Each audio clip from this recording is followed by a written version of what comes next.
about Hi, change how are you on today? the Positive Energy Podcast.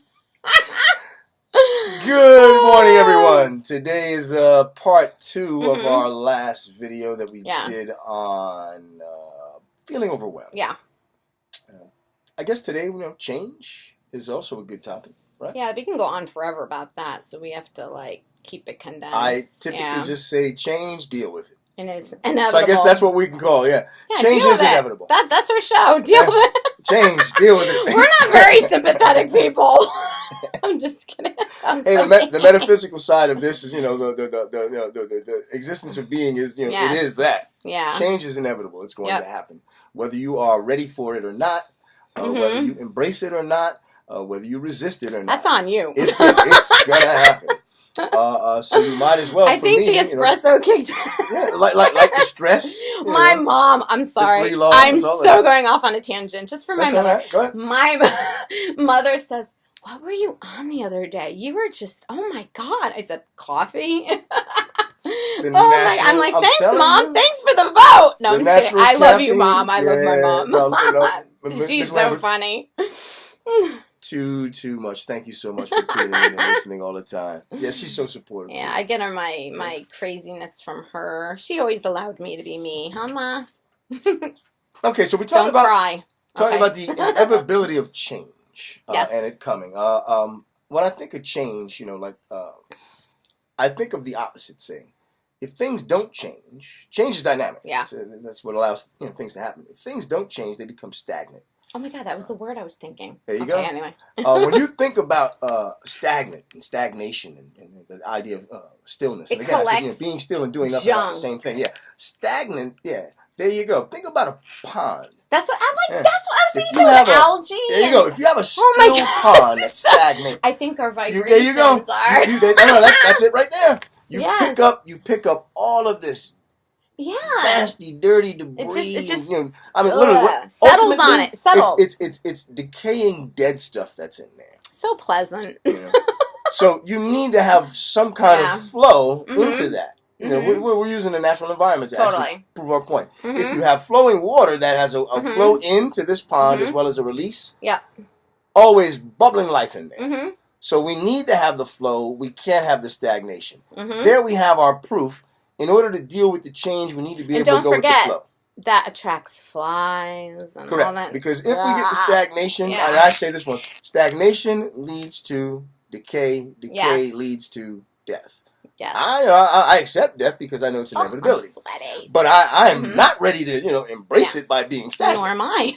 So for me, I like to 30s. not be I want to resistant. stay here for a while. I like to not be resistant to change and actually embrace that change. My things have been for many, many years, acknowledge, embrace, and understand. I like things that change it up. I'm like, and it's not just being a creative. It's like, though I do have something on Facebook. It was really cool. I found it said something about creatives, being bored easily, distracted easily. Well, clearly I run off on a tangent.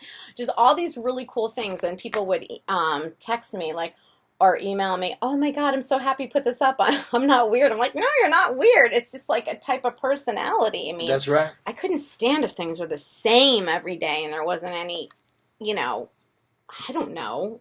What's the word I'm thinking of? Change. I don't know. Change.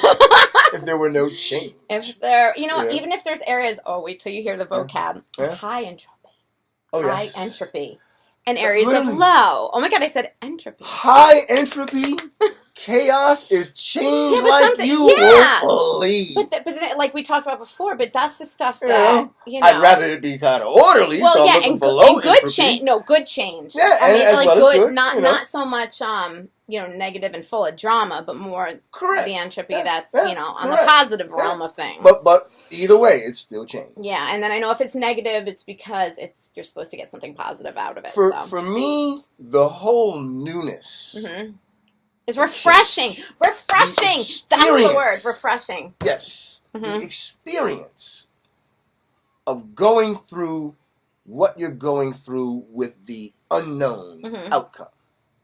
That's the side of, building the plane while you're flying. Some people are scared of the unknown, hence they're scared of the change. But I have this methodology, acknowledge, embrace, and understand. And I always say go with the flow. And then embrace it fully.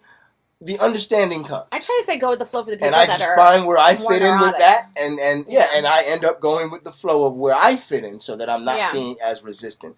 Do I have my own way, and am I overbearing? Ask people who know me. Oh yeah. I know that too. Yeah, I know that too. Yeah. You know, I'm a loving guy too. Don't get me wrong. I guess the last thing I want to say on change is, no matter what, if it's going to happen, we got to learn how to adapt to it. I know. Even if you have to set your own time just to correct, go off a few times because something's in your face and you just can't deal with it right now. That's okay because everyone deals with things differently. Correct. It's like in the last episode we talked about the feeling overwhelmed and creating that time for you. That me space. You need to have that. Right now I'm creating a me room. You know, my wife has her own me room. You know, and that's important. I don't have a me room. Oh, I don't have a me shower. I don't have anything. Oh, now you're kidding. The bathroom has. Let me tell you something. I had to take business calls. I claimed that one already. I had to take business calls in my car, and what do you know? Bam, bam, bam, bam. They're knocking on my door. I actually go to Starbucks because I can't deal with it. So that's how I handle it. Hey. And I can focus on my clients. I can focus on. I mean, this is when they're home. Yeah, oh you my! Get in where you fit in. That's it. You know, but you always find that way. I guess that's really all I have on change. Yeah. I mean, we can go on forever technically, but we're making it shorter. Very short version here today. Just making sure you kind of realize, we got to deal with the inevitability of it. Might as well, acknowledge, embrace, and understand. And how you handle it is not personally handle it is anything but normal. It's you know. I guess that's assuming what it's positive. Tune in. Yeah, well, don't get me wrong. Some people can have a negative response to I don't want people to go AWOL. No. Feel like it's okay. Let's just take a brief minute to talk about that. Let's make sure we underscore the idea that, we want to make sure the stuff that you deal with and the way that you deal with it are in a positive manner. Sorry. That we're assured of. We want to make sure that, you deal with it in a positive way. Easily, I'm sorry. Just the brain freeze. Easily, you can respond in an outlandish, impulsive kind of way that could be something that's harmful for. And then you go back and you end up apologizing to like a million people. Or you can turn it in on yourself. Yeah. And take blame like, on okay, yourself this sucks. and end up I carrying suck at a bunch of baggage, and neither one of those are going to be very healthy for you. And that's why I want to make sure we underscore that. I will encourage you, don't take those approaches. Find some way where you can release so that you're not overwhelmed. Even if you have to write it out. Writing is another way that I deal with this. Whatever. Great therapeutic tool, especially when you're angry and frustrated about something. I love writing poems. So do I. Poetry is another one. Literally, just write stuff out, because when you look at it later on, with a clearer mind, you have a different way of approaching it. Yeah, and then you're like, perspective. You're like, okay, let me grow from that. The whole thing is about growth and development. That also helps you to adapt to the change. So I want to make sure we definitely underscore that one, because we want this to be healthy for people as well. Our Positive Energy podcast is also health and well-being. Yes. We want to make sure that if you're taking on stuff that's too heavy, we are a voice and vehicle. You take a step back. Oh my God, I'm sweating. Take a step back and communicate even to us. I'm open, and you can talk to me, please. I'd rather you do that. Gotcha. Yeah, than burden yourself with stuff that will weigh you down, because that becomes unhealthy for you. Yeah. So, and it ruins the lives of people around you. On that note, keep tuning in. Make sure you get that love, light energy. Love, light energy. Bye-bye.